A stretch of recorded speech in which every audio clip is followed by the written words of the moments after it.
জুলাই আন্দোলনে বারবার রক্তে রঞ্জিত হয়েছে রাজপথ। কেউ হারিয়েছেন একমাত্র উপার্জনক্ষম বুকের মানিককে, কেউ হারিয়েছেন আজীবন সুখ দুঃখে পাশে থাকার জীবনসঙ্গীকে। হারানো সদস্যদের স্মৃতি আঁকড়ে এখন জীবন কাটছে দুঃসহ জীবন। প্রহর গুনছেন নির্মম হত্যাকাণ্ডের বিচারের। বৃষ্টি মাথায় নিয়ে সাভারের জাহাঙ্গীরনগর বিশ্ববিদ্যালয় সংলগ্ন ডেইরি ফার্মের কবরস্থানে সমবেত একদল জাবি শিক্ষার্থী। জুলাই শহীদ শ্রাবণ গাজীর কবরে শ্রদ্ধা জানাতে এসছেন তারা। আছেন শ্রাবণ গাজীর বাবা মান্নান গাজীও। মালয়েশিয়ায় একটি বিশ্ববিদ্যালয়ের শিক্ষার্থী ছিলেন শ্রাবণ। ছুটিতে দেশে এসে যোগ দেন অধিকার আদায়ের লড়াইয়ে। ৫ই আগস্ট জাহাঙ্গীরনগরের শিক্ষার্থীদের সাথে মিছিল নিয়ে ঢাকা যাওয়ার পথে পুলিশের গুলিতে ক্ষতবিক্ষত হয় এই তরুণের দেহ। এখন ছেলে স্মৃতি আঁকড়ে ধরেই কাটছে শ্রাবণের মা বাবার জীবন। তাকে নিয়ে আমাদের অনেক বড় আশা ছিল।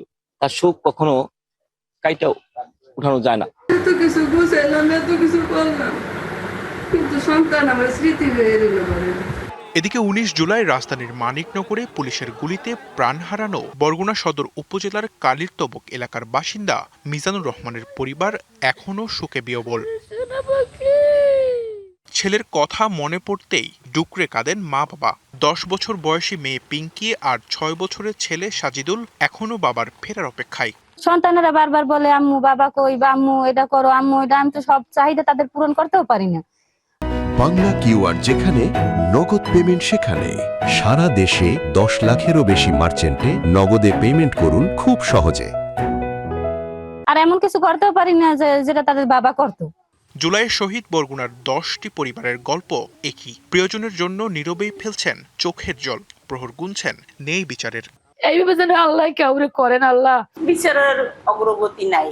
জুলাই সনদ বাস্তবায়ন, সেটার দিকে সরকারের কোনো সদিচ্ছা আমি এখন পর্যন্ত পুরো শতভাগ দেখছি না। যাদের আত্মত্যাগে নতুন বাংলাদেশ, তাদের স্মৃতি সংরক্ষণের পাশাপাশি পরিবারগুলোর পাশে থাকবে নতুন সরকার, এমনটি প্রত্যাশা জুলাই যোদ্ধাদের। শ্রাবণ গাজীর নামে আমরা জাহাঙ্গীরনগর বিশ্ববিদ্যালয়ের একটি যে কোনো স্থাপনার নামকরণের দাবি জানাই, যাতে পরবর্তী প্রজন্ম তাদের এই নামগুলো দেখে তাদের ইতিহাস জানতে পারে। যেই সম্মানটা পাওয়ার কথা ছিল সেটা তো পাচ্ছি না, বরং তারা এখন মানবতার জীবন পালন করছেন, সেটা খুবই দুঃখজনক। আমরা চাই সরকার তাদের জন্য কিছু একটা করুক। পাশাপাশি জুলাইয়ের প্রতিটি হত্যা ও অপরাধের বিচার নিশ্চিতেরও দাবি তাদের।